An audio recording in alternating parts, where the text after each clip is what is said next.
third and final European representatives at the 2016 World Championships. Let's head over to the analyst desk to talk to some very, very happy regional qualifier winners.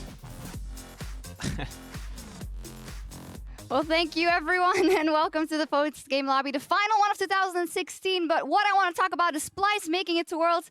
Congratulations, guys. I'm just going to ask all of you for a first reaction after that super intense best of 5. Senpai, kick it off. Well, the game should have been more straightforward because we had a comp that would scale a lot better and we got an early lead. And then when we get the one Nexus tower, everybody was like, okay, can we end? No, guys, we can't end, just back. And then after that, we try another time and then it failed again. And then we go Nash and then we threw Nash. And then it was like, okay, guys, calm down. But you're going to World. We got this. So. Trashy. I don't even know what to say. I can't even remember what happened. My body is still shaking. I don't know. I can't believe it, but I guess it's true. So, yeah, I don't know. Yeah, it is true. It's not a dream. You're going to Worlds. You were in the promotion tournament a couple of months ago, and now you're going as a 3rd seed. Wonder, what does that mean to you? It means a lot, of course. Like, hopefully we can do a lot, even though we have a 3rd seed. But like Origin last year, they did the same. They had 3rd seed, and luckily China choked a bit, so it kind of helped. But winning this series, I trolled a bit in the end because when I got 1v2'd by Karma and like when Karma and Shin jumped on me, I kind of emoted a bit after killing Karma, and then I died, so we couldn't end the game. So if we lost this game, it would have been pretty sad for me, but like luckily we won. So I have cocky top laner. I didn't even know. I saw you 1v2 and then suddenly you see my top laner died. And, in all honesty, and I see that you guys realize this as well, it could have gone either way. And Senpai, you said you wanted to say something about the Unicorns as well, because it might have just as well been them.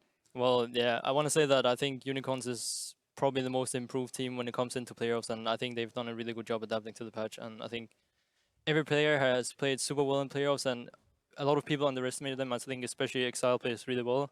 He has super good mechanics. Sometimes he's a bit over-aggressive, I'll say, but in general, I think every player has improved in this team. If you looked at them in the beginning of the split, they were 10th in the league, and now they are contenders for Worlds in Europe. Yeah. So you had to say this, right? No, I'm kidding. No, really, cool. they played really well, and we have to give it to them. They like just think about like the 3rd game when we came back because of Nash steal, and I don't know. Praising yourself there in the process. I mean, nice cocky. I mean, stuff like that. I mean, I don't know even where to start with the series, but they played really well, and we have to give it. They did. It was super close in the end, but you guys made it, and I've got good news for you, because Trashy, you are the MVP of the series as well.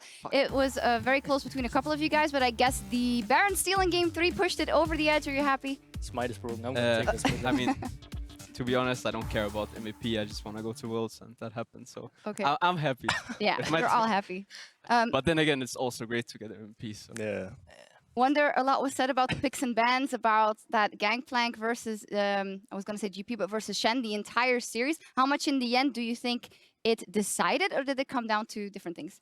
I don't think the games we lost or some of the games we won were due to Gangplank or Shen. So I feel like a lot of the games were decided in bot lane. I think we had some comps that got outscaled and we couldn't really like punish early. So we kind of just fell behind, and then we just looked for some situations where we could look to punish, but we didn't really have any. So I don't think any of the top lane matchups were the cause of like winning or losing. Okay. We kind of, when we had bot lane matchup that we can play around, we didn't really play around it in a good way, and that was kind of what we struggled in some of the games. So we definitely have a lot to work on going into Worlds if we don't just want to get smashed by all the good teams there. So it will be fun to go on bootcamp. It will be fun. Let's take a look at the teams that you might be meeting there that have already qualified for Worlds. You guys are, of course, in pool number 3. That means that you will be getting 1 team from pool 1 and 2 teams from pool 2. Any maybe in the H2K treatment. Maybe you want SKT, EDG? I'm hoping Rock Tigers, and then we go SKT. Nah, actually we go EDG, SKT, and then. So, but you can't have 2 Korean. EDG and SKT. Oh, yeah. Bro. Oh. That is a Yeah, Chinese and team. then Did you say rocks and then? No, I changed it. Oh, okay. Actually, I want to play against CLG. I want to show EU is the superior region. Boom, there we go. Gauntlet has been thrown. You know, they're watching now already because C9 Immortals is coming up. I don't think we can say that as a third seed, but Yeah, as a third okay. seed. And you guys, of course, weren't on Twitter during this series, but there was a lot of, wow, is that Europe's third seed? So you guys are going to bootcamp. Where could your ceiling be, realistically? Because you've already improved a whole lot from this split or from previous splits. actually, Do you want to? yeah, I can go with it. Actually, I think we all like really new players, and we're all hungry and motivated. So I think a Korean bootcamp can do us like a lot of things, and playing against like the best teams. So I think we can like we won against H2K, and I think we're like at the level of H2K at the moment. So I think we can do stuff with the Korean bootcamp, and then probably like challenge some of the teams. Well, what I want to say about it is that we're all kind of new to whole professional scene, even though some of us has only played for like one season. Not me, Not obviously. you. So I think going into Worlds will also just be a learning process for all of us. And I don't go into Worlds and be like, oh, we're gonna make the out of groups or whatever. We will see how it goes. I think for us it's about learning. Yeah. And if we learn enough, then maybe we will do great things. Do great things, yeah. Mark Difference from G2 and H2K, some guests on the desk yesterday, you said while getting out of groups is the goal for us, for you guys. It's just learning a lot and showing what you can do, picking a lot of Malzahar, I presume. Yeah, Void King, Kappa. I think the Korean bootcamp is gonna be really good for all of us, get the experience to play against the best players. Also, I don't think we're that bad of a team as, I don't know if it's true what Twitter has said, but I mean, in this series, it wasn't great, I guess. no, I think the main thing in this series was that our early game was not the greatest, and I think that's a thing we can fix, and we will try to look at that at the bootcamp.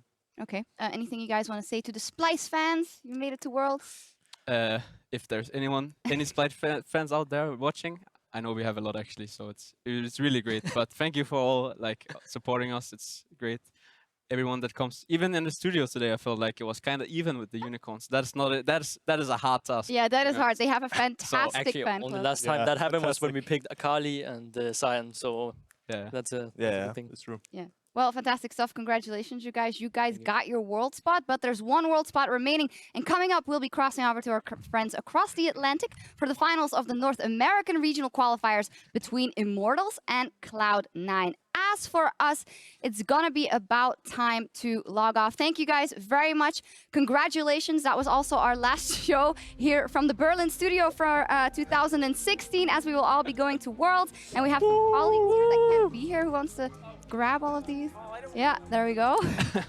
Right. So from all of us here, Is that all the UOL believers or what? thank you for watching, and we'll see you next year in 2017, and we'll see you at Worlds as well as these guys. Goodbye, and thank you. Hey.